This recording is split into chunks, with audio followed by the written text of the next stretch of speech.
y que en el mundo tienen mucha conciencia, ¿no? de nuestra querida Universidad Católica. Bueno, Gabriel, qué decir, ya le decía recién a Viviana que no es un ángel, es arcángel.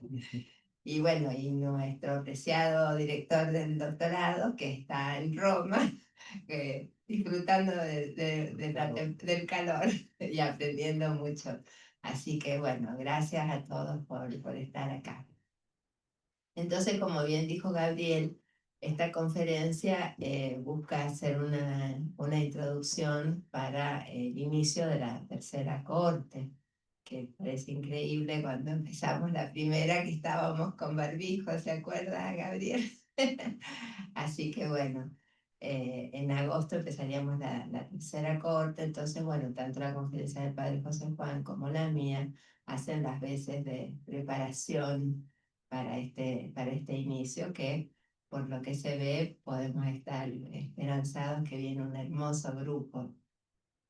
Bueno, el título que me ayudó a poner Gabriel, bueno, justamente busca mostrar las raíces y la vigencia de los estudios patrísticos. Entonces, bueno, en realidad vamos a hacer toda una historia para ver por qué, entre otras cosas, nuestro doctorado se llama Doctorado en Estudios Patrísticos. Entonces, bueno, el primer punto, el nacimiento de los estudios patrísticos, pasado y presente de un campo interdisciplinario en consolidación. Comenzaré esta conferencia haciendo un viaje imaginario. Entonces, bueno, vamos a hacer de cuenta que por momentos hasta vamos a ir en una especie de túnel del tiempo, con todos los que hoy me acompañan. Eh, Tanto en forma física como online. El viaje consistirá en una visita al 18º y 19º Congresos Internacionales de Estudios Patrísticos realizados en Oxford durante los años 2019 y 2024, respectivamente, que en realidad representan la continuidad de una larga serie de congresos iniciadas en 1951.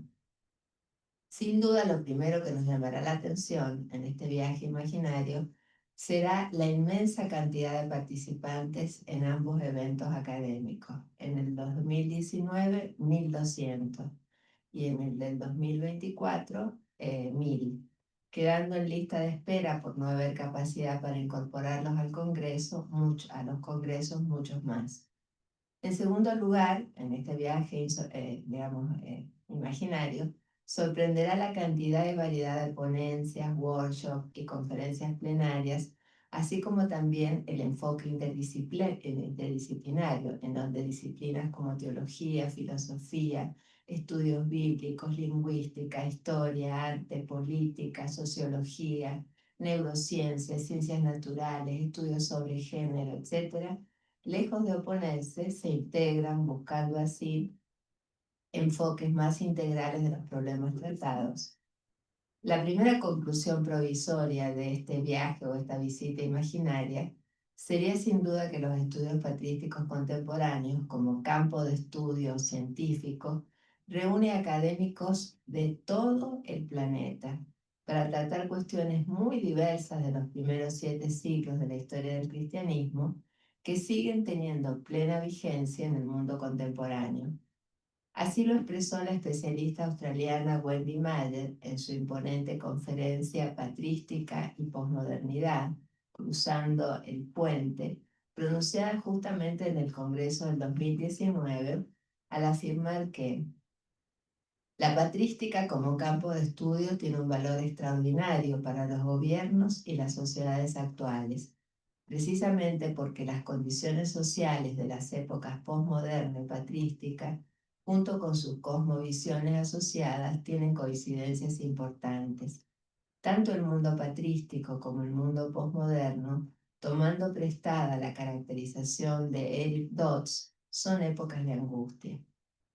A esta caracterización realizada por Wendy Mayer, deberíamos añadir que, sin duda, lo que resulta más interesante para nuestra época y para muchos investigadores en estudios patrísticos son las soluciones que tanto los padres de la Iglesia como los autores cristianos en general encontraron para enfrentar situaciones difíciles.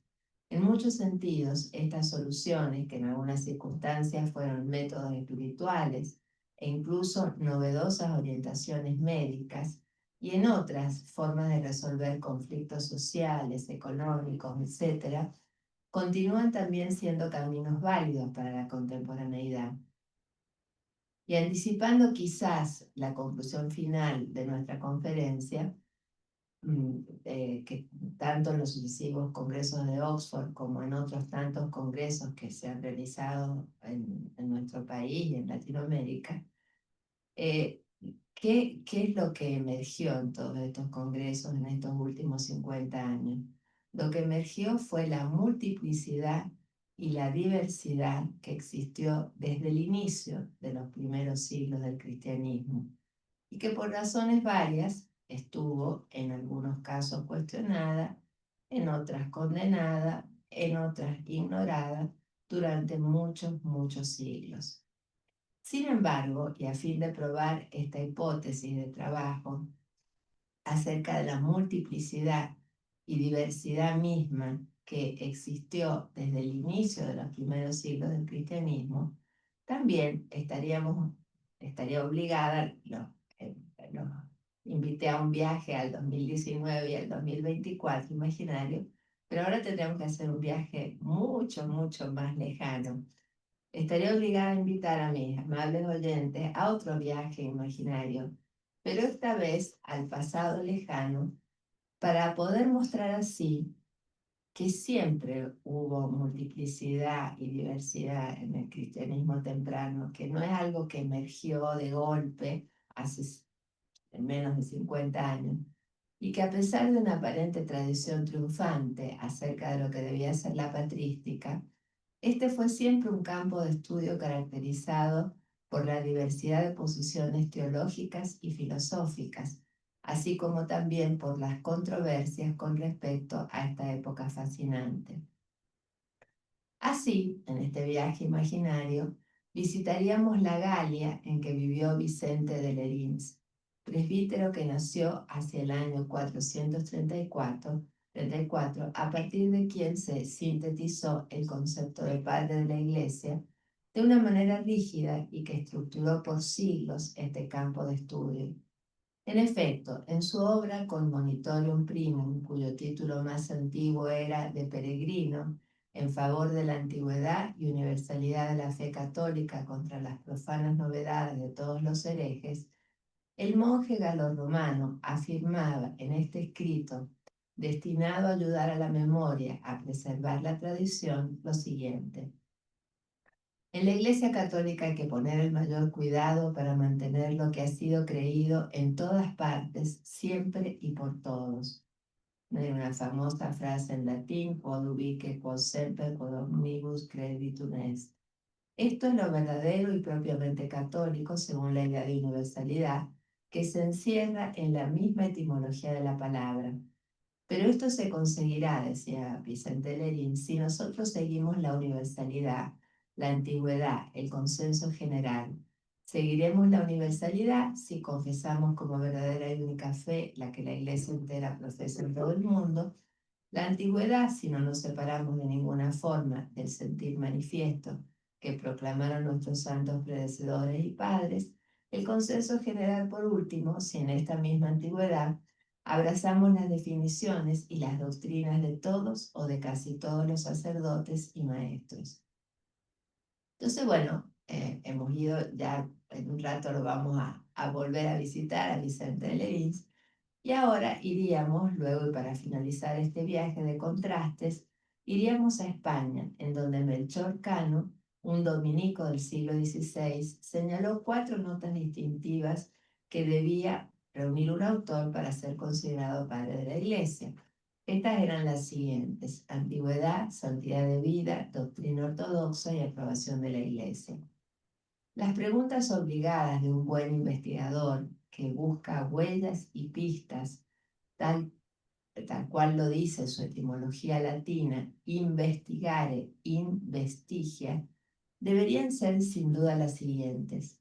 ¿Por qué en los mencionados congresos de Oxford los especialistas reflexionaron y validaron autores que evidentemente no cumplían con esas 4 notas, antigüedad, santidad, doctrina y aprobación, y que además fueron teólogos condenados, como Orígenes, por ejemplo, o Evaldo Póntico, o los gnósticos, y tantos otros. ¿Se trataba realmente de un congreso sobre estudios patrísticos? ¿Por qué hubo tantos workshops y conferencias dedicadas a otros tipos de cristianismos, en donde los lenguajes utilizados en las investigaciones no eran el griego y el latín como lenguas clásicas dominantes, sino el siríaco, el copto, el arábigo, el georgiano, etc.? Ante estas preguntas solo cabría una actitud seria, dejar de lado todos los prejuicios ideológicos y usando el método fenomenológico tal como lo utiliza Francisco García Bazán en su maravilloso artículo La investigación científica en humanidades, colaborar en que la verdad se manifestara tal como es. En sus palabras, el método de esclarecimiento más potente y por eso mismo apto para aproximarse con eficacia y prudencia en nuestros días a lo que caracteriza y da cuenta de los comportamientos de los hechos culturales es el método fenomenológico. Este método, que fue propuesto por Husserl en polémica con el naturalismo metodológico decimonónico, pero que ya había sido precedido en su uso práctico por los estudios de las religiones comparadas y la fenomenología de la religión, consiste en hablar solo acerca del fenómeno. En esto se basa la divisa o lema husserliano de ir a las cosas mismas. También, sin duda, usando esta idea de ir a la realidad misma, habría que hacer una suerte de deconstrucción de textos tales como los de Vicente de Lerins, Melchor Cano, e incluso de teólogos protestantes como Johann Gerhard, autor de Nació en Viena en 1653 y fue el creador del término patrología, y Budeos, que nació en Leipzig en 1730, y es quien utiliza por primera vez el término patrística como adjetivo al hablar de una teología patrística, a fin de estar seguros si lo que ocurrió en Oxford, por decir Oxford, podríamos decir otros congresos, fue un cambio súbito y total de paradigmas en el estudio de los llamados padres, o si esta dimensión controversial del cristianismo estuvo ya presente desde el inicio. A fin de no dejar esta cuestión sin responder, tomaremos como una muestra de esta controversialidad primigenia el texto mencionado anteriormente de Vicente de Lerins, a través del cual un investigador, imbuido de una perspectiva histórica, teológica y filosófica no confesional, vería con claridad que esta obra pierde, es decir, la obra de Vicente de Lerins, por ejemplo, pierde la aparente serenidad y firmeza que durante siglos se le dio al observar el contexto total de la polémica en que está inmerso. En efecto, Vicente de Lerins se muestra preocupado, casi diríamos angustiado, por la multiplicidad y diversidad de opiniones cristológicas que existían en su tiempo y ante las cuales él siente la necesidad de discernir y encontrar la verdad. Básicamente, al monje galo le interesa encontrar un criterio que permita discernir la verdadera herencia de la Iglesia de la falsa, señalando así el error en materia de fe. Y es así como aparecen mencionadas las siguientes doctrinas que deben ser combatidas: Novaciano, Sabelio, Donato, Eunomio, Macedonio, Fotino, Apolinar, Prisciliano, Joviniano, Pelagio, Celestino, Nestorio, etc.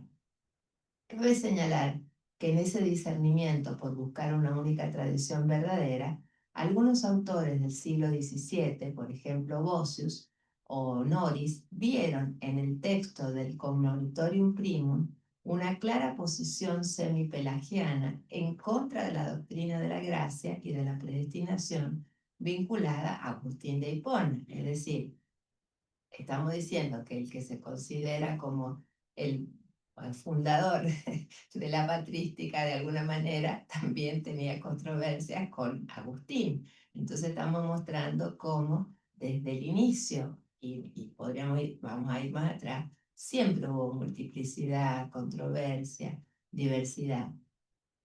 Si bien la polémica parecería haberse apaciguado en la actualidad, quizás por la aparición de nuevos manuscritos, que ya vamos a volver a ese punto, todos estos sucesos muestran esta dimensión controversial y de falta de unanimidad, incluso con respecto al autor que dejó fundadas las bases para una patrística confesional. Pero más sorprende el análisis que hace Vicente de Leriens en el Commonitorium con respecto a Orígenes de Alejandría.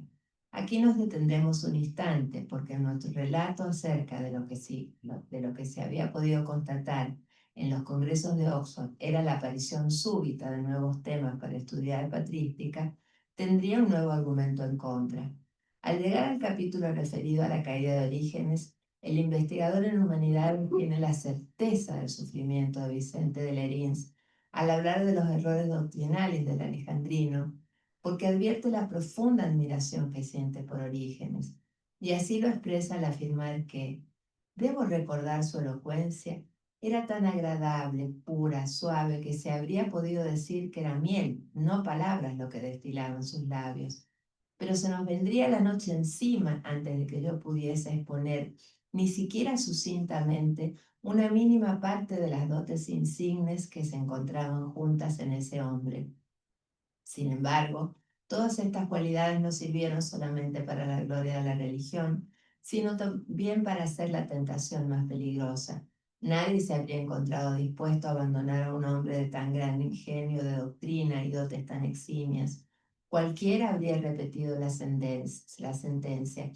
Es preferible estar equivocado con Orígenes que tener razón con los demás. ¿Se podría añadir algo más? La tentación que esta gran personalidad, este doctor y profeta insigne provocó, no fue de poca monta, sino que fue de tal envergadura como demuestra el resultado final que desvió a muchísimos de la integridad de la fe. Hasta aquí la muestra fehaciente que más allá de la doctrina fosilizada que se hizo del Commonitorium Primum y de la frase utilizada durante siglos acerca de atenerse a lo que ha sido creído en todas partes, siempre y por todos, este texto evidenciaba la existencia de doctrinas en pugna y en tensión, y que por tanto la decisión de tomarlo como única forma de comprender el concepto de padres durante siglos respondió a criterios solo magisteriales. Quisiera detenerme aquí y aclarar que cuando hablo de criterios magisteriales, no me estoy refiriendo solo a etapas históricas muy rígidas y conservadoras de la Iglesia Católica Romana, sino también a etapas y procesos rígidos de otras iglesias cristianas, tanto occidentales como orientales, que juzgaron autores y problemas teológicos y filosóficos desde las categorías hoy inaceptables para la investigación contemporánea de herejía y ortodoxia. En otras palabras, y sintetizando un paradigma esencial de la investigación actual en estudios patrísticos, ya no es posible validar el error histórico de la unidad monolítica del principio. Pero retomemos nuevamente los congresos de estudios patrísticos de Oxford y los nuevos paradigmas que allí se utilizaban en el campo de los estudios patrísticos. Tal como dijimos, el primer congreso fue realizado en Oxford en el año 1951, y ya desde entonces el ambiente que se respiraba buscaba incluir temas que hasta entonces habían sido considerados peligrosos, según los criterios establecidos a partir de Vicente de Leriens y de Melchor Cano, o mejor dicho, de las interpretaciones de ellos dos.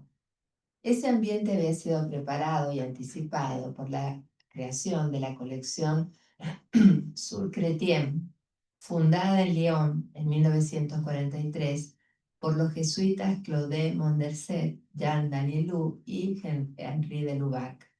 Estos dos últimos jesuitas, autores de libros muy importantes sobre Orígenes, y tanto Danielou como de Lubac.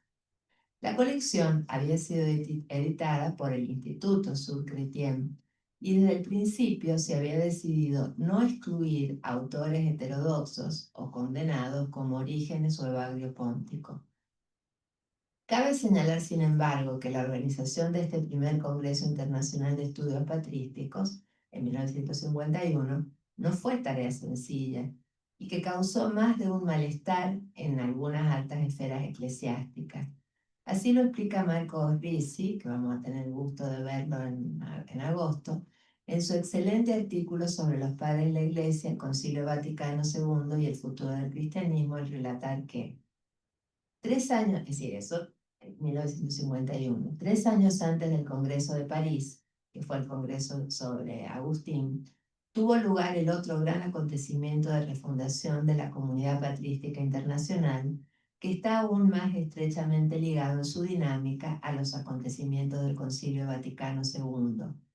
Animado por Patrick Manlowin, un pastor anglicano que más tarde se convirtió al catolicismo, Frank Leslie Cross era anglicano desde 1944 hasta 1968, Lady Margaret Professor of Divinity en la Universidad de Oxford y sacerdote anglicano, convocó allí en 1951 a un encuentro entre estudiosos sobre los padres de la Iglesia, con la convicción de que esto ayudaría al desarrollo de las relaciones no solo científicas, sino también en las relaciones entre cristianos de diferentes confesiones y de países.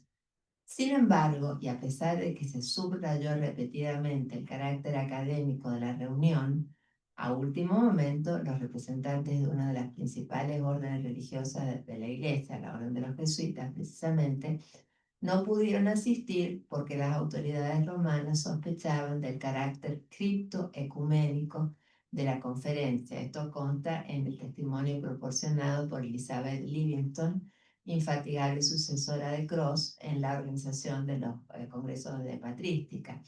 Daniel Wu eso lo hizo resaltar luego en el Concilio Vaticano, que no habían podido ir. El congreso se hizo igual.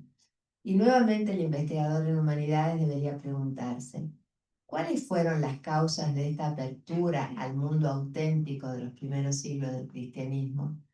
Sin duda, habría múltiples factores a considerar. Es decir, hemos mostrado que emergió en estos últimos 40, casi 50 años, una multiplicidad y una diversidad que estuvo desde el principio, pero que emergió con muchísima fuerza en estos últimos años.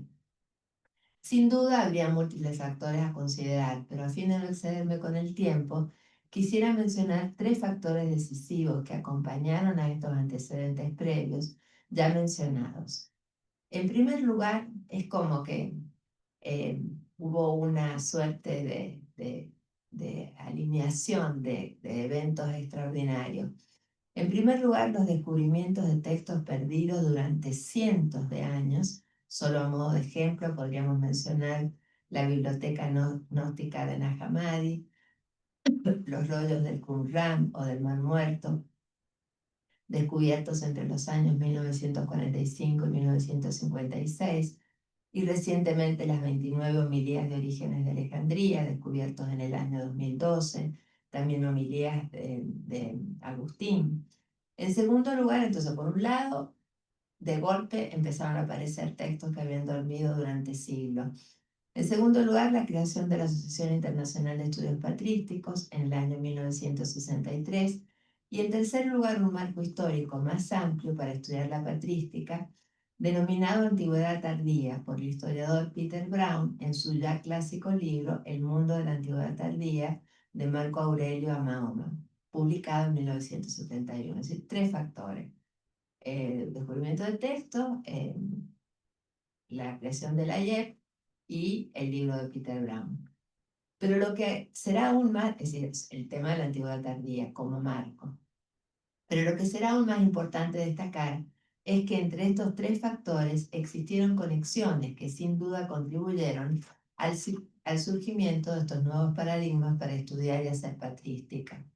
Nos referimos a autores que de una u otra forma estuvieron presentes en estos 3 acontecimientos y a un anhelo común que podría resumirse en las palabras del 2 veces presidente de AIEP, Adolf Martin Ritter, que falleció ahora el 19 de junio, de transgredir los límites confesionales, o según Charles Kanner-Gieser, que también fue presidente de la Sociedad de Estudios de Patrística de Norteamérica, de definir a la patrística de una nueva forma marcada esencialmente por el profesionalismo académico, así como también por la colaboración con otras disciplinas y el logro del reconocimiento en las universidades seculares. Entre estos elementos comunes también será necesario mencionar que, por ejemplo, Peter Brown, el autor del el mundo de la antigüedad tardía, presentó su primera gran monografía sobre Agustín de Hipona en el primer Congreso Internacional de Estudios Patrísticos en Oxford. También que el primer presidente de ayer, el notable historiador católico francés Henri Marroux, asistió al Congreso de Messina sobre los orígenes del gnosticismo, organizado por Hugo Bianchi en 1966, en que a pesar de algunas limitaciones que irían siendo superadas con el correr de los años, el fenómeno del gnosticismo comenzó a estudiarse desde categorías mucho más amplias y equilibradas. Y finalmente, dos ejemplos decisivos de este ambiente del ressourcement o del resurgimiento de esta nueva manera de comprender la patrística, que están directamente relacionados con el espíritu fundacional de la Asociación Internacional de Estudios Patrísticos. El primero está referido al contenido del primer boletín de la asociación, editado por el prestigioso latinista francés Jacques Fontaine en 1968, en donde las diferentes, ya después vamos a mostrarles, para los que no lo conozcan, qué son los famosos boletines de la IEP, en donde las diferentes secciones dedicadas a nuevas publicaciones aparecían mencionados varios trabajos de Henri Charles Pouet sobre el gnosticismo sobre el Congreso de Messina, así como una larga sección dedicada a las nuevas traducciones francesas que comenzaban a hacerse sobre Orígenes. El otro hecho fundamental que estuvo presente desde la fundación misma de la IEP en 1963 y que está consignada en los estatutos como uno de los objetivos expresa lo siguiente. Para responder a una pregunta que a veces se plantea, la Asociación Internacional de Estudios Patrísticos no es en modo alguno una asociación religiosa. No se exige a sus miembros ninguna afiliación religiosa o filosófica, aunque en algunos países algunos miembros pertenezcan a una iglesia cristiana o incluso sean ministros de la misma. Es decir, para ingresar a la Asociación Internacional de Estudios Patrísticos usted tiene que mostrar publicaciones, pero jamás se le preguntaría a alguien a qué confesión religiosa pertenece.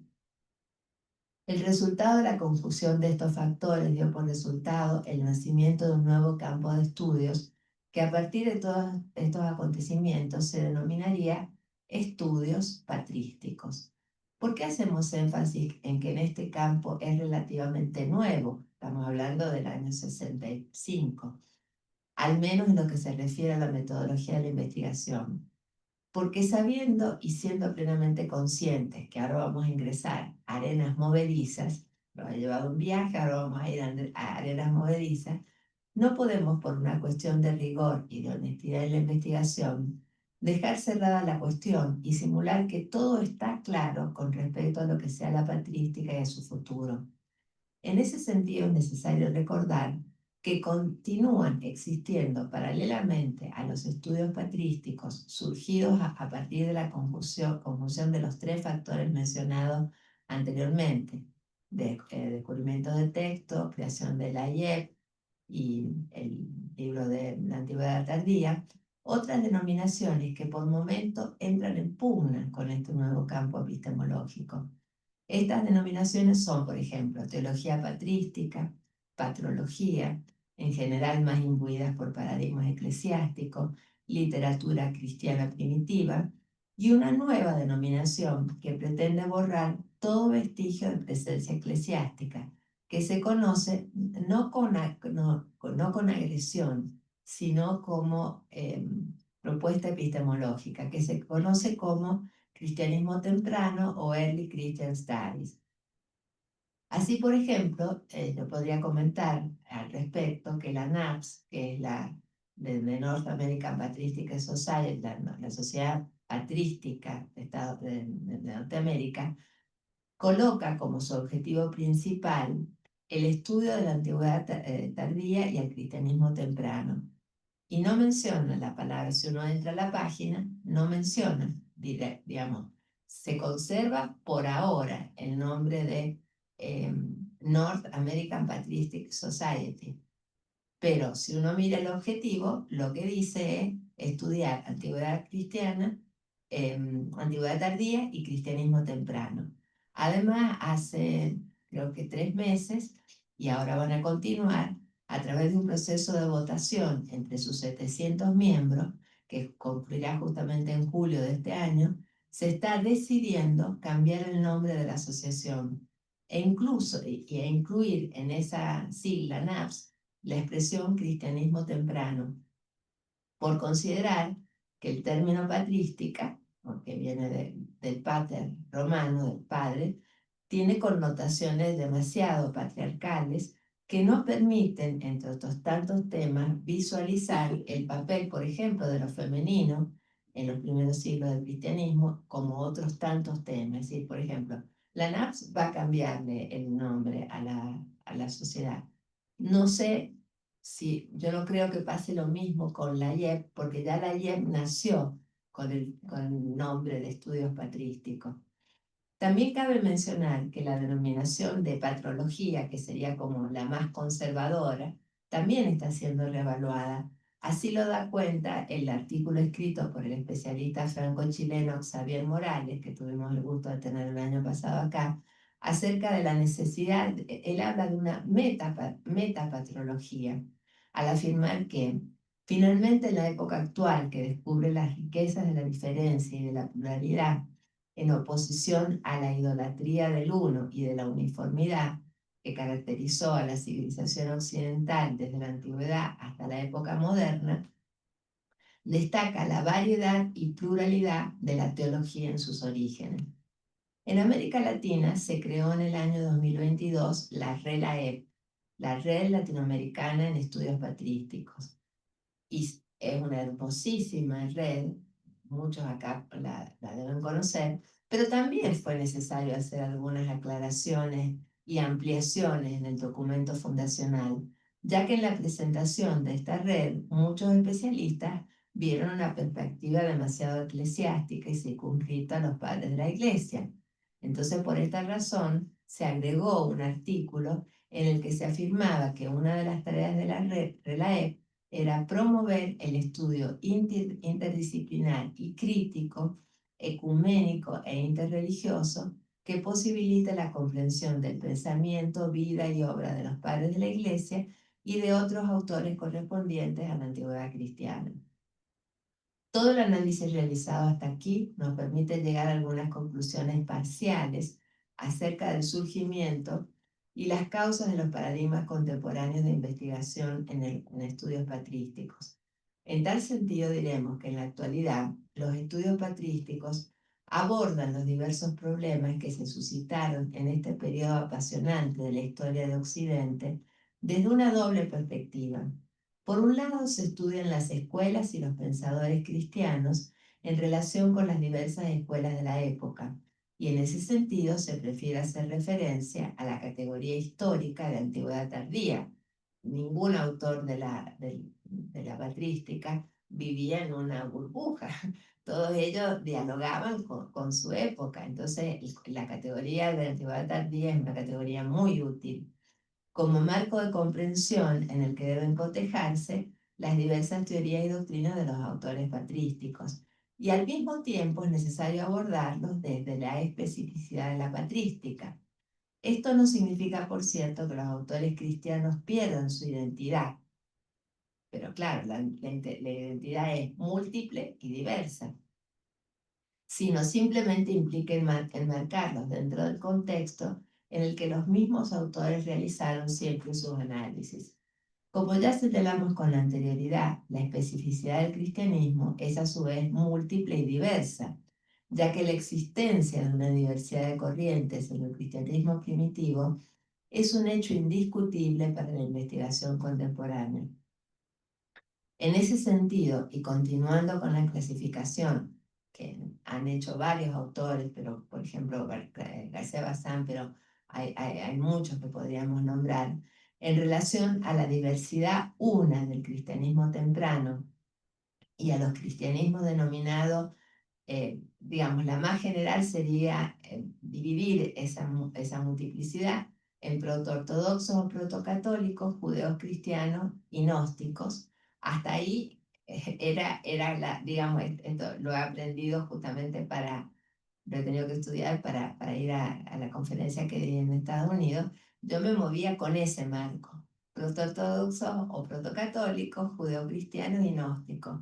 Pero un día estaba preparando la conferencia y cayó en mis manos un libro que me dejó en total crisis, bueno, justamente fue el libro de Johann Berglund, que hacía, digamos, lo que él llama una crisis de confianza en las categorías usadas en estos últimos 30 años.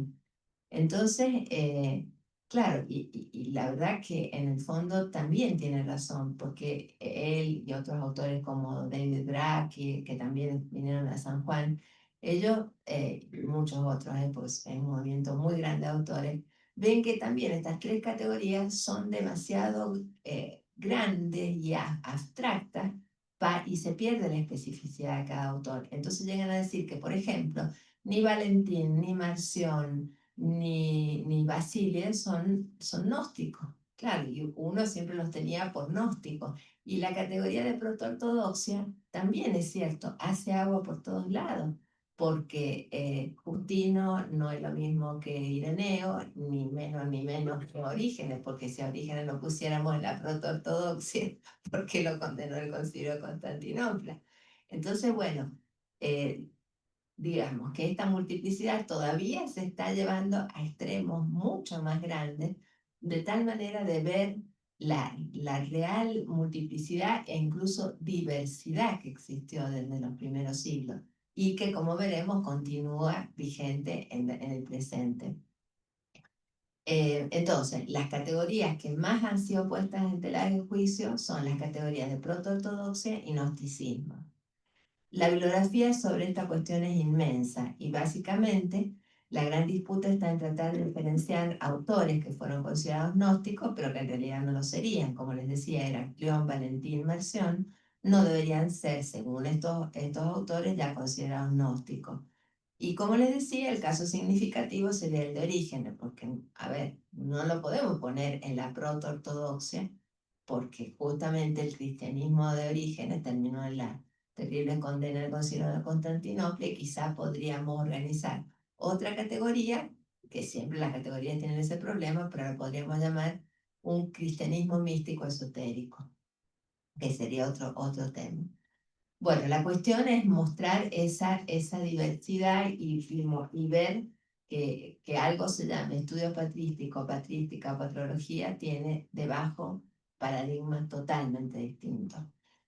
Bueno, a mí me gustaría, bueno, acá digamos, en el Zoom hay muchos que están haciendo su doctorado en estudios patrísticos, pero para a lo mejor los nuevos ingresantes que podrían preguntarse, bueno, ¿y entonces qué estudiamos? ¿Qué vamos a hacer? ¿Cómo podrían ser nuestras tesis si hacemos un doctorado en estudios patrísticos? Yo traje algunos ejemplos y acá Gabriel me va a ayudar. Yo les voy a dar algunos ejemplos, algunos son los títulos de proyectos de tesis que han presentado nuestros doctorandos para que vean la diversidad de temas. Por ejemplo, visión cristiana del universo, ley natural, no voy a decir los dueños de los proyectos de tesis. Visión cristiana del universo, ley natural y ley divina en Teófilo de Antioquía, aportes patrísticos a la ecofilosofía. Otro, por ejemplo, algunos que uno diría son más tradicionales, es que no se trata de ser innovador, cada uno tiene que sentirse libre de estudiar lo que realmente sienta que le gusta, que le apasiona, pero no ir con presupuestos, digamos. Por ejemplo, acá tenemos doctorandos que están haciendo tesis doctorales sobre la transición del Dios metafísico al Dios experiencial en el Trinitate de Agustín de Hipona, la antropología subyacente en las cartas de Ignacio de Antioquía. Fíjense el detalle, y esto no es una falta de respeto y lo vamos a aclarar bien. No ponen en el Trinitate de San Agustín o en las cartas de San, porque ya vamos a ver por qué directamente ponen Agustín o Ignacio. La influencia del estoicismo en el pensamiento de Baglio Póntico, fíjense cómo acá este doctorando está haciendo un cruce entre un autor cristiano y el estoicismo. Por ejemplo, miren este otro, la resignificación de nociones del campo semántico jurídico hacia horizontes metafísicos en textos gnósticos de la biblioteca de Nag Hammadi. Este es muy interesante, la propuesta de Celso en el marco del conflicto cultural del cristianismo y el paganismo del siglo II. Claro, por ejemplo, ante un texto como el Contracelso de Orígenes se podrían hacer muchísimas tesis en patrística, en estudio patrístico, y todas serían válidas.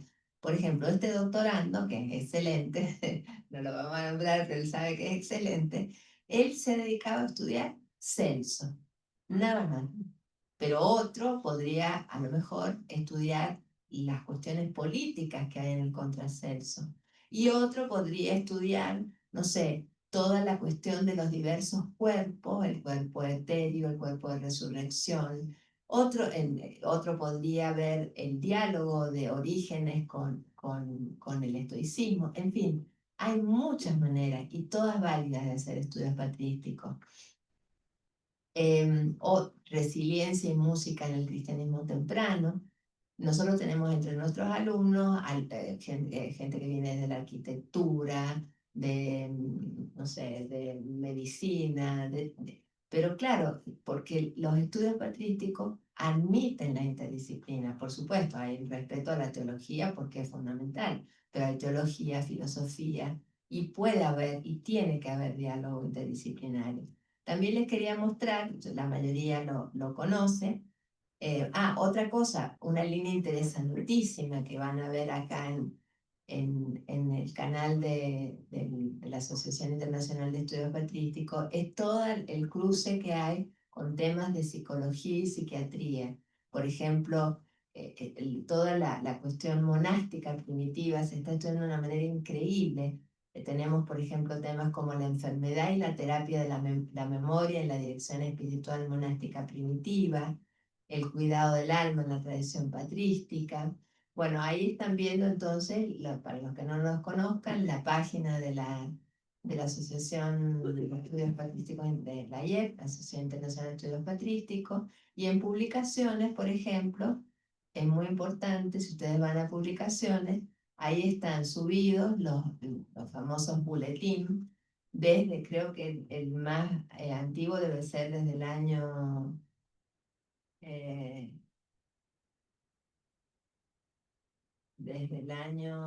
pienso que debe ser desde el año 68. Entonces, el que va a estudiar, hacer una tesis, que sea en estudios patrísticos, tiene toda la información de todo, no digo de todo, pero de la gran parte de lo que se ha publicado en el mundo entero sobre estudios patrísticos. Digamos que estudiar ahora es maravilloso porque la tecnología ayuda un montón, las bases de datos, y no nos tenemos que amargar porque nosotros no tengamos las bases de datos que, bueno, tienen otras universidades europeas. Se puede desde América Latina. Bueno, eso es lo que les quería mostrar. Gracias, Gabriel. Por ejemplo, ¿qué sería estudiar? Se cumplen 1700 años del Concilio de Nicea. Se han hecho congresos en todo el planeta. Y la verdad que ha sido muy interesante digamos, cómo se ha abordado este tema, porque se ha abordado con muchísimo respeto, porque es algo muy importante para muchas iglesias cristianas, y al mismo tiempo con una seriedad y un rigor histórico impresionante. Entonces, nosotros no vamos a encontrar los grandes especialistas, y no solamente estamos hablando de especialistas que, digamos, que no son sacerdotes, por decirlo así, laicos, pero digamos, se ha entrado al Concilio de Nicea no con las categorías de herejía y ortodoxia, sino viendo a ver qué había detrás de Arrio, qué problemas estaba discutiendo él, qué problemas estaba discutiendo Atanasio, viendo las bases filosóficas y teológicas de todo el concilio, ¿no? Entonces, justamente, no se hace, incluso se puede hacer una tesis sobre la historia de las nociones de herejía y ortodoxia, pero eso sería otro asunto. El problema es entrar a los autores con esas categorías previas. Bueno,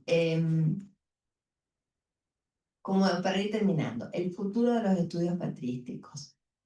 En el hermoso y también polémico artículo de Charles Canengieser, que se llamaba justamente El futuro de la patrística, que originalmente se había basado en un discurso que él publicó, o que pronunció justamente cuando asumió la presidencia de la NAPS, de la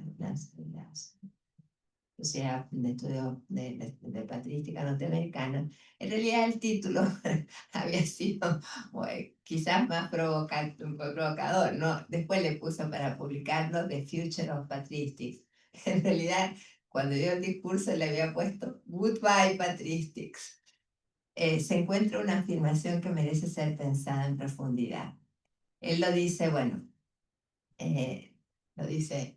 everyone knows, bueno, todo el mundo conoce, todos conocen el viejo dicho francés: el rey está muerto, larga vida al rey.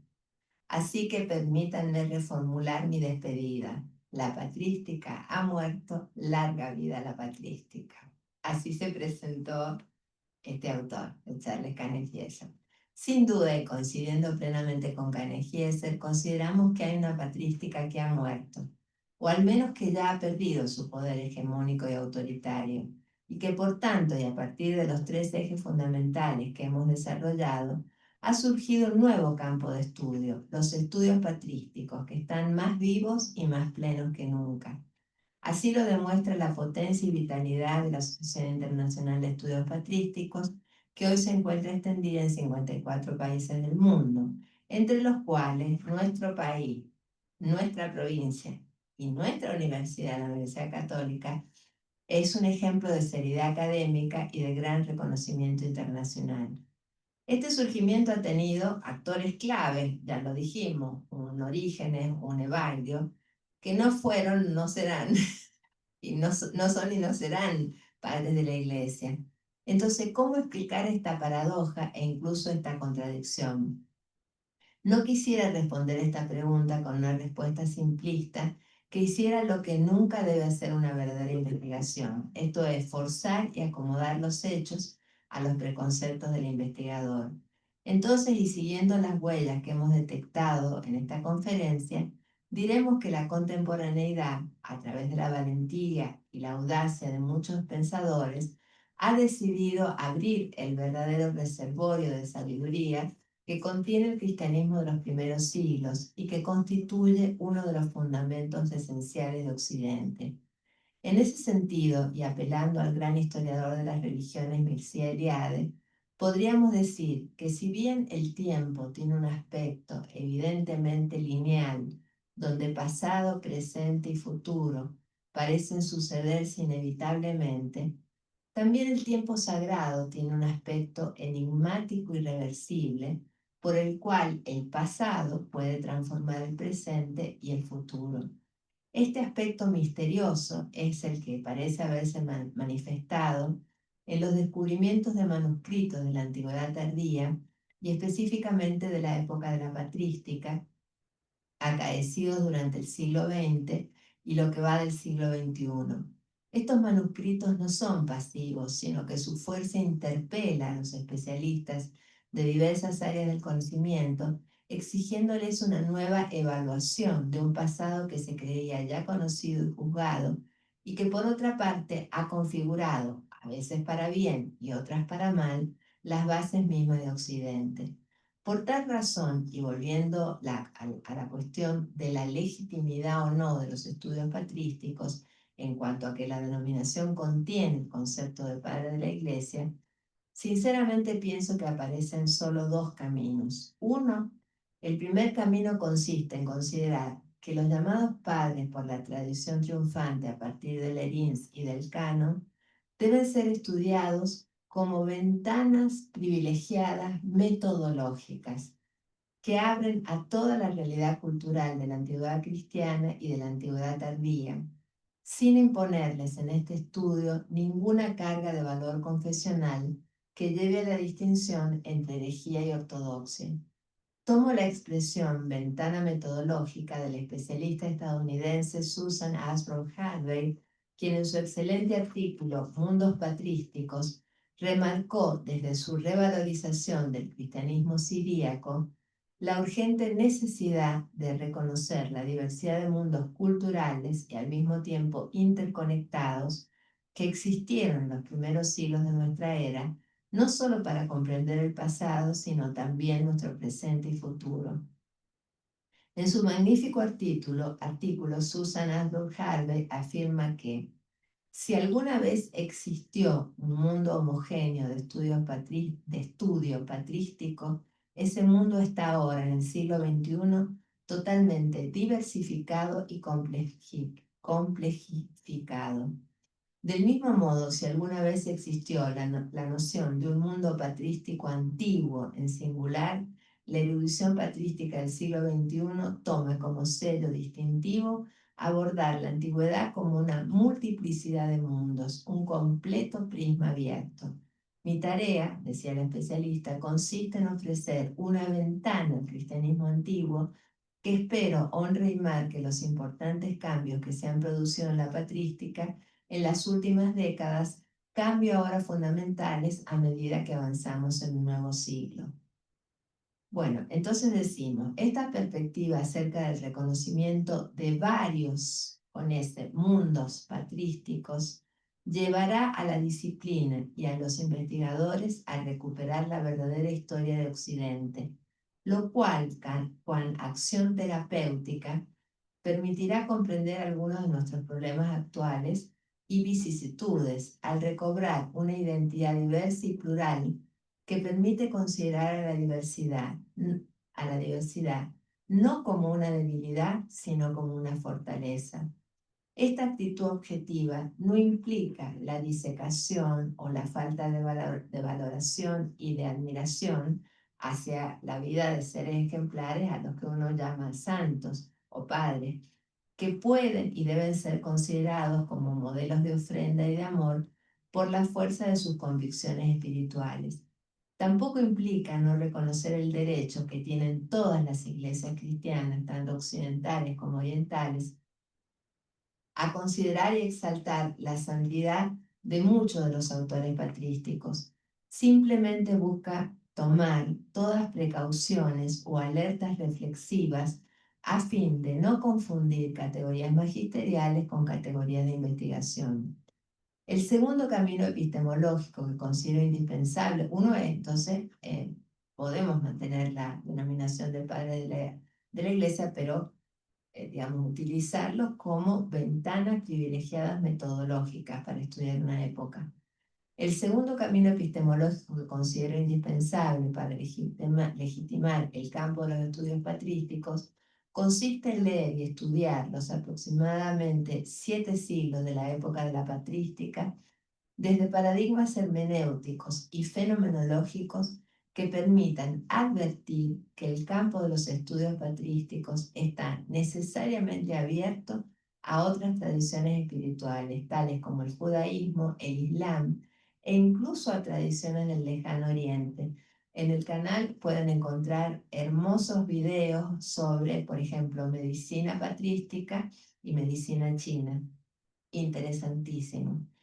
Así, retomando el texto de Vicente de Leriens, será esencial advertir que en el prefacio el monje y presbítero Galo en realidad remite el concepto de padre directamente al mundo judío, concretamente al texto de Deuteronomio y al de Proverbios, es decir, que Vicente de Leriens también hizo diálogo, si se quiere, interreligioso, al afirmar que Conforme al dicho de amonestación de la Escritura, pregunta a tus padres y ellos te responderán, a tus antepasados y ellos te instruirán. Y también presta oídos a las palabras de los sabios y finalmente no olvides, hijo, mis razonamientos y guarde en mi corazón mis palabras.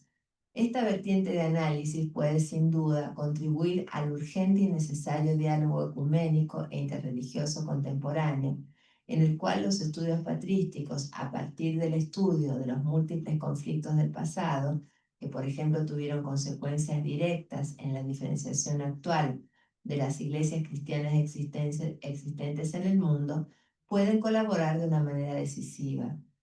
Así también lo consideró Adolf Martin Ritter en la conmovedora conferencia que pronunció en Jerusalén en ocasión del 50 aniversario de la YEP. Allí el gran especialista alemán afirmó que mi segunda observación es que los avances en las relaciones ecuménicas entre cristianos e iglesias cristianas y también en materia de diálogo interreligioso entre las tres religiones abrahámicas y otras religiones depende de un mejor conocimiento de los demás y de una capacidad y voluntad creciente de alegrarse con el otro por sus logros y de llorar con él por sus pérdidas. Entonces, como síntesis y para conclusión final, entonces, y a fin de mejorar y clarificar cada día más nuestro conocimiento de la época de la patrística, el único camino serio de un investigador es continuar profundizando y estudiando cada día más, un poco más, aun cuando se trate de las cuestiones más difíciles de abordar. Y decir finalmente que América Latina tiene un futuro, un presente y un futuro magnífico en estudios patrísticos. Como decía un sacerdote que vino muchas veces a San Juan, el padre Samuel Fernández, hay tanto por traducir, tanto, tanto por hacer. Uno podría, bueno, esta es la historia del medio vaso lleno, del medio vaso vacío. Uno podría decir, bueno, pero la verdad, no tenemos las bases de datos que valen $5.000. Sí, pero tenemos fuerza. Una vez yo decía el concepto de potencia, pero potencia activa, ¿no? Como lo manejan, no sé, Latino.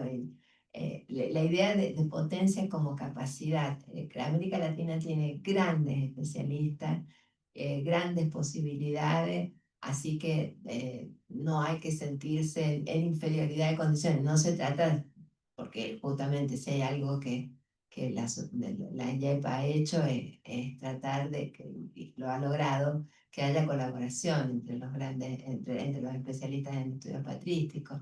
Es un mundo en eso muy generoso.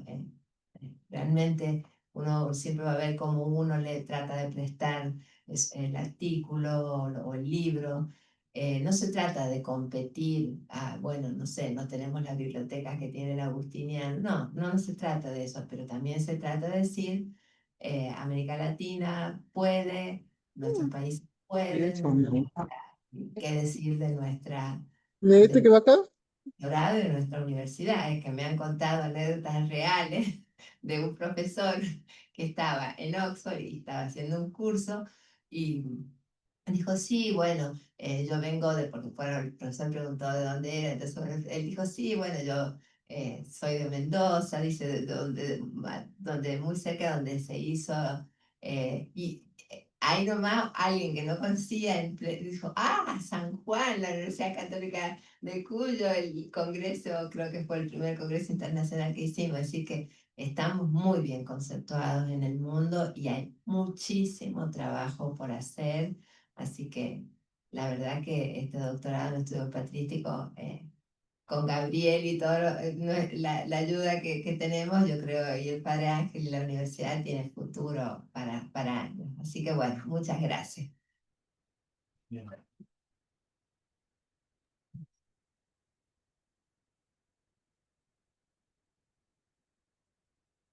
Muchas gracias, Patricia. Sin duda, una conferencia de mucho valor y que nos ayuda a entender un poco también todo este entramado de los estudios patrísticos, que para muchos quizás nos suena también como algo novedoso o algo reciente.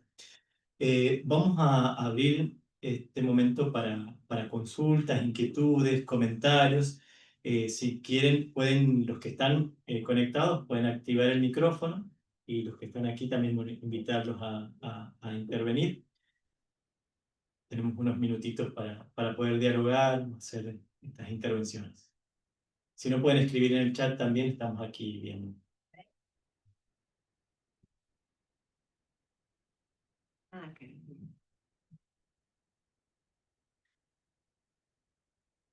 No. No, quería, bueno, agradecerle ante todo, Patricia, gracias, porque la conferencia es muy linda, muy esclarecedora, y en primer lugar agradecerle también que creo que es un punto interesante la claridad epistemológica, es decir, dónde nos situamos dentro del saber, del mundo, del saber, del universo del saber, cuando hablamos de estudios patrísticos, ¿no? Eso creo que lo que da también a veces la clave de interpretación por dónde va uno, ¿bien?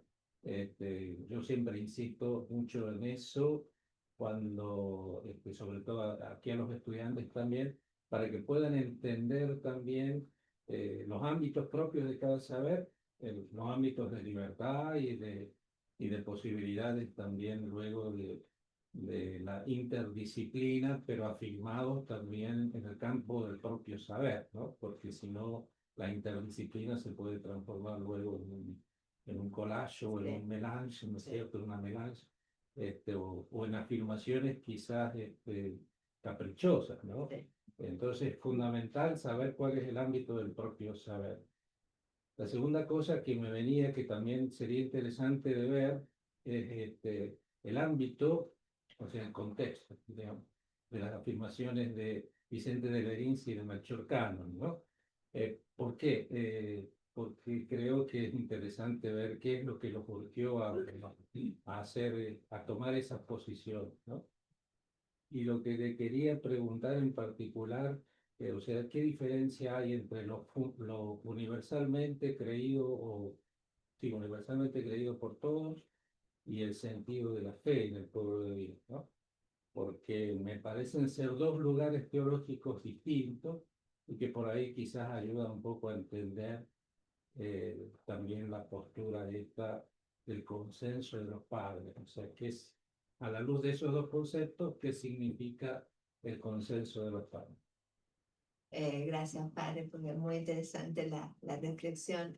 Yo creo que ahí también, además de lo que usted decía de la claridad epistemológica, hace falta también mucho respeto para tratar estos temas, porque cuando ellos afirmaron lo que afirmaron, estaban convencidos de lo que afirmaron.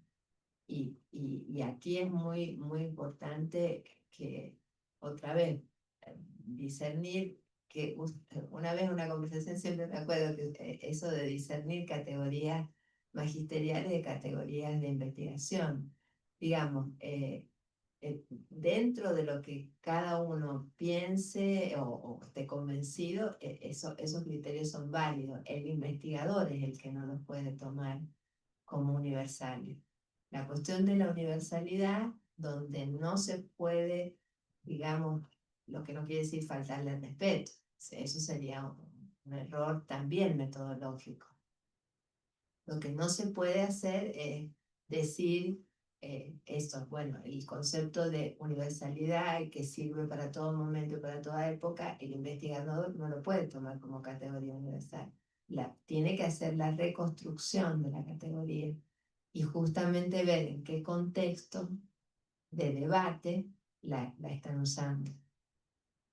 Esa es la cuestión. El investigador está obligado a hacer casi una epogea. Si lo pasáramos al otro ejemplo que sería equivalente, sería el Concilio de Nicea.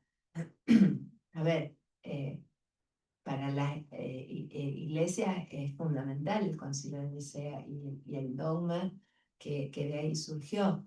No es una cosa menor, pero el investigador tiene la obligación de ver que Arrio no era no sé, un malvado total o que no sé, que Atanasio era la perfección y que no pasó nada dentro del concilio y que no hubo rispideces y cuánto puso no sé, el emperador y todo lo que pasó adentro, que no le quita a la decisión de fe y de confianza que el creyente toma.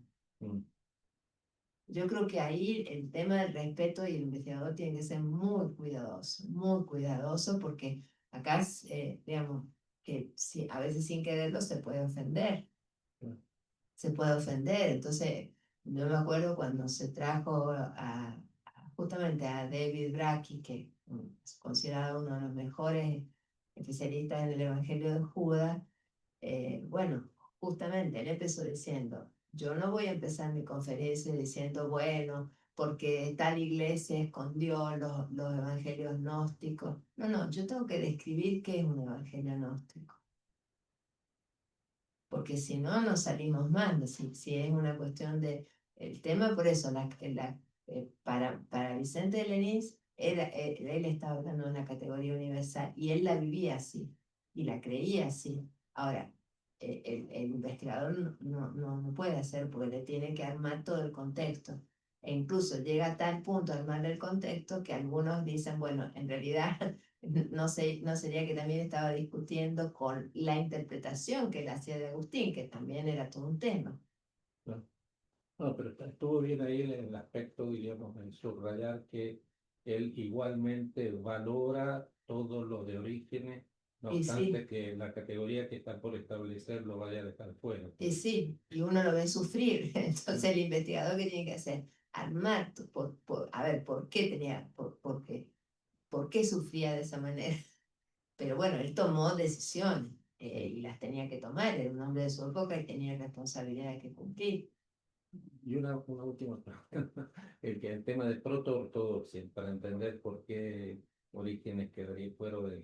Claro, el concepto de proto-ortodoxia hace alusión a la primera ortodoxia. Entonces, bueno, ahí estarían básicamente como que el autor que estaría sería Ireneo de León, ¿no?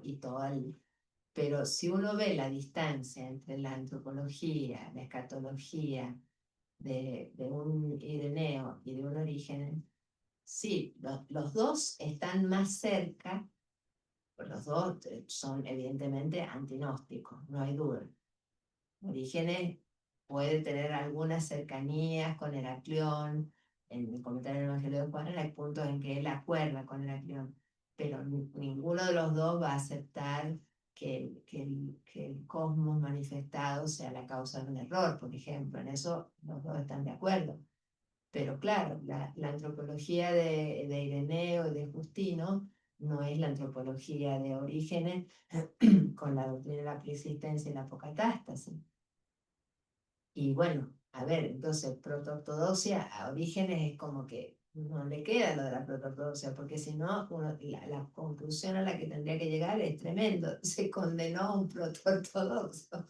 Claro. Y las condenas a Orígenes vinieron por otro lado. Básicamente ahí lo que se condenó, al otro que uno ve sufrir muchísimo, es a Atanasio. Atanasio lo amaba a Orígenes en su juventud, pero que toda la parte esotérica de Orígenes, entiéndase, dimensiones por las que el alma atraviesa luego la muerte física, todo el tema de los diferentes cuerpos, la cristología. La cristología de Atanasio sigue más la línea de Justino y si se quiere, de Ireneo, es donde realmente, digamos, el logos carne es muy importante. No es que no lo sea para Orígenes, pero finalmente, porque no es que no lo sea, pero finalmente Orígenes está pensando en una cristología del logo Sofía, digamos,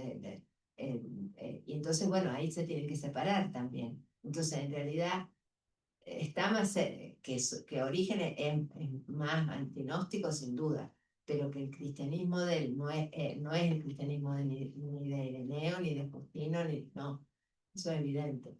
Entonces, bueno, los autores han empezado a decir, todos estos investigadores en estos últimos 10 años, y sí, esas categorías sirvieron, pero ahora ya son demasiado amplias y no ven especificidad de los autores.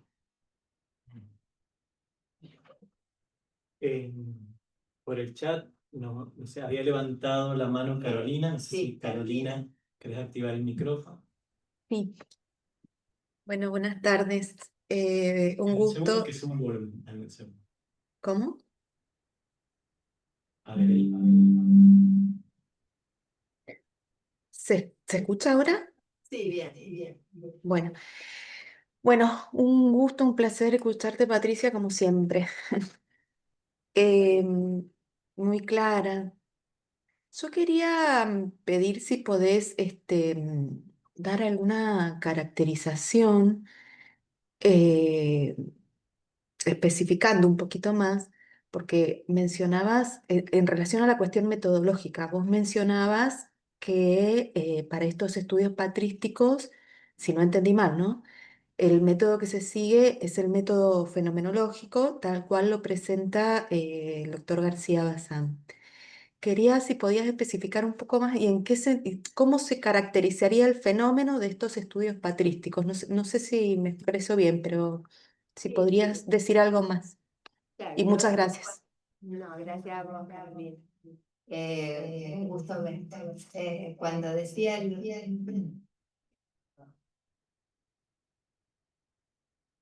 cuando usé el artículo del doctor García Bazán sobre la fenomenología, lo usé, bueno, con la idea de el lema de la fenomenología, dejar que las cosas se muestren tal como son, ¿no?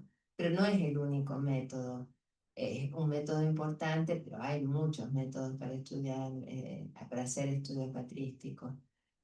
Ese lo mencioné explícitamente porque, a ver, por ejemplo, con el tema de solamente los evangelios, un investigador no puede decir, hay 4 evangelios canónicos ortodoxos y los demás no. Y no, circulaban, no sé, 40 y pico evangelios durante los primeros siglos. Es más, ya una editorial española, bueno, ha publicado un texto donde se habla de todos los evangelios. Entonces, bueno, esto de dejar que la realidad se muestre tal como es, pero en cuanto a métodos hay otros, ¿no es cierto? Intertextual, interdisciplinario, o sea, habría muchos métodos de estudio que colaboran y depende un poco la orientación que uno vaya dando a la tesis, ¿no es cierto? Si hace una tesis sobre un autor, bueno, ahí pero por ejemplo, he nombrado algunos que están haciendo sobre conexiones entre ecología o psicología y un autor. Bueno, también dependerá del tema de tesis. En realidad es así. Decía que nosotros conocemos bien, la doctora María Isabel Larrauri, que fue fundamental, fue rectora de la universidad y fue la que inició todos los estudios patrísticos en la universidad. Ella siempre decía que los métodos, el método, primero hay que conocer bien el objeto y los métodos vienen a continuación después. Digamos, uno lo que pasa es que tiene como la obsesión de la metodología de la investigación. Entonces, lo primero que tira es la metodología de la investigación. En realidad, lo primero que hay que conocer es bien el objeto y luego aparecen los métodos, ¿no? Que son varios. Gracias, gracias. Analía. Hola, Analia. ¿Qué tal? Muchas gracias. Realmente una exquisitez la conferencia. Tal vez sea a ver, voy a hacer la pregunta sin abrir paraguas. El concepto de herejía, ¿es un concepto que hay que reformularlo? ¿Hay que sacarlo del diccionario? ¿Cómo nos manejamos con el concepto de herejía? O sea, entiendes, ¿no? O sea, si estamos... Bueno, a ver, yo no creo que hay que sacarlo del diccionario. Es como el concepto de pagano, que aquí está Viviana por ahí. El concepto de pagano, bueno, está instalado en el mundo académico. El problema es si el investigador lo usa con una connotación peyorativa, porque el pagano en realidad es el que viene del campo, ¿no es cierto? Pero el problema es que uno puede venir del campo bien, o la idea de que viene del campo y que no sabe nada, que es medio ignorante. Entonces ahí estamos en un problema. Lo mismo pasa con el concepto de herejía. Si uno ya parte con la idea de que está equivocado, no puede aprender nada del autor. Entonces, o si uno parte del preconcepto de que la verdad la tienen lo que se llama la ortodoxia, y que los demás, los herejes son malvados, malditos o alguna cosa así, no se puede estudiar. No se Claro, puede estudiar. eso lo tengo clarísimo. Así Nada es más que me simple, decir, preocupa el concepto actualmente, de ¿no? homoiosis para Nicea, bueno, en realidad los primeros que lo usan son los gnósticos. Ahora, ¿qué pasa? ¿Qué evolución tiene ese concepto? Esa es otra historia. Claro, Por eso yo digo, se podría hacer una hermosísima tesis doctoral sobre la historia del concepto de herejía y ortodoxia en el siglo, no sé, lo que fuera, 4.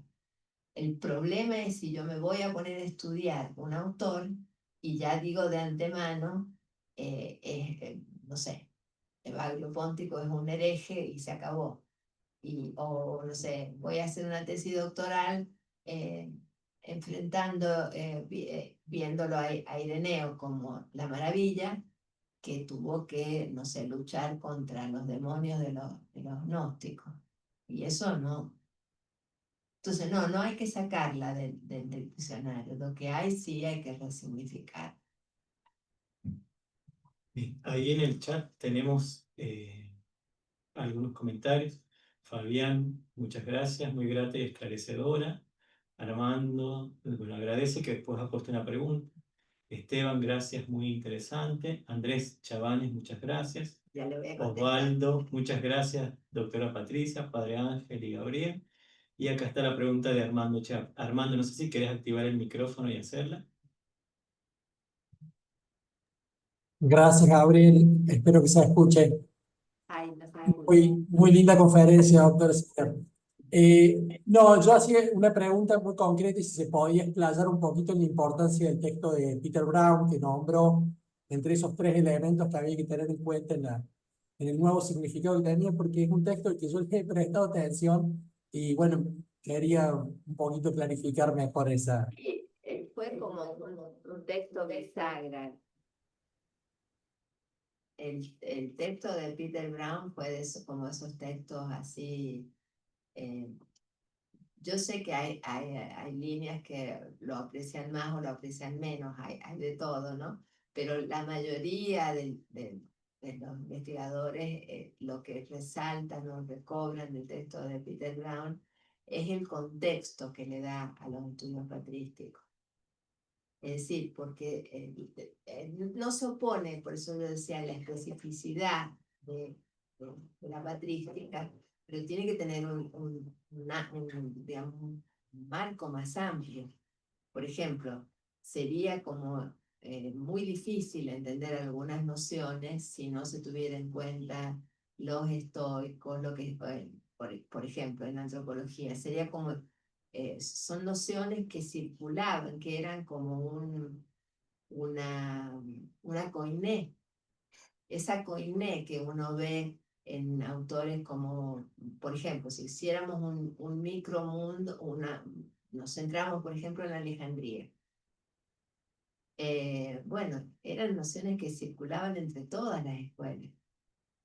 Entonces, no eran solamente propiedad de tal escuela o de tal escuela. Entonces, el marco que da este libro, uno puede decir, bueno, después de Peter Brown vinieron muchos libros más, pero yo creo que fue toda una novedad el marco de estudio. Además que había otra cosa interesante, esto se daba muchísimo. Por ejemplo, tanto en la carrera de historia como en la carrera de filosofía, se estudiaba antigüedad y después clásica y después se saltaba al medioevo, como si no hubiera pasado nada en esos primeros siglos. entre el siglo I al siglo VII, ¿no? Y sobre todo del siglo I al siglo IV. Y después se empezó a ver que realmente había una riqueza en lo que se llama antigüedad tardía. Acá está la doctora Viviana Bosch, que yo no sé qué, sí, no sé qué época no, ha sido riquísima. Y ahí todo el trabajo que hizo Pierre Hadot también, sería otro autor que habría que también, yo nombré a Peter Brown, pero por ejemplo, todo lo que hizo en ese campo Pierre Hadot con la antigüedad tardía, una cosa magnífica. Y de hecho en Argentina ya hay varias universidades que tienen cátedras de antigüedad tardía, lo cual es muy importante porque la antigüedad tardía no es antigua y tampoco es medieval. Es una época muy única, muy profunda. Entonces, bueno, los estudios patrísticos tienen mucha más riqueza si se los ve desde el contexto de la antigüedad tardía. Muy bien. Después, bueno, Alicia también, muchas gracias. Ya estamos, ya 1 horita y media casi. Muchas gracias, Patricia. Muchas gracias a todos los que se han conectado. Sin duda ha sido un encuentro muy enriquecedor. Así que gracias, Padre, también. Y eso, decir que los esperamos en agosto, que vamos a tener nuestra semana, ahora no va a ser un mes inaugural, bueno, sí va a ser el mes inaugural, va a ser una semana intensísima, bellísima.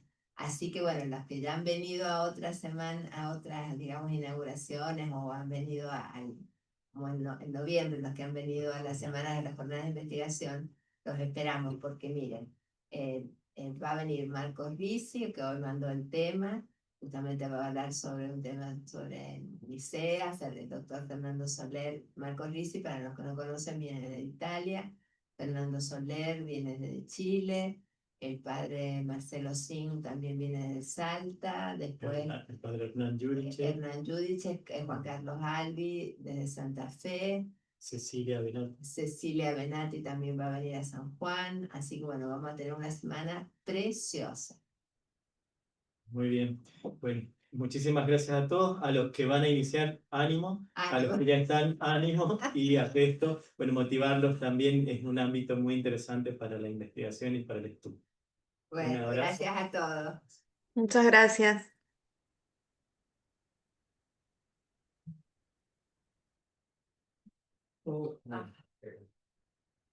Muy bien. Qué frío que hace aquí. Y es que además el aire, la calefacción me ayuda, pero hace mucho ruido.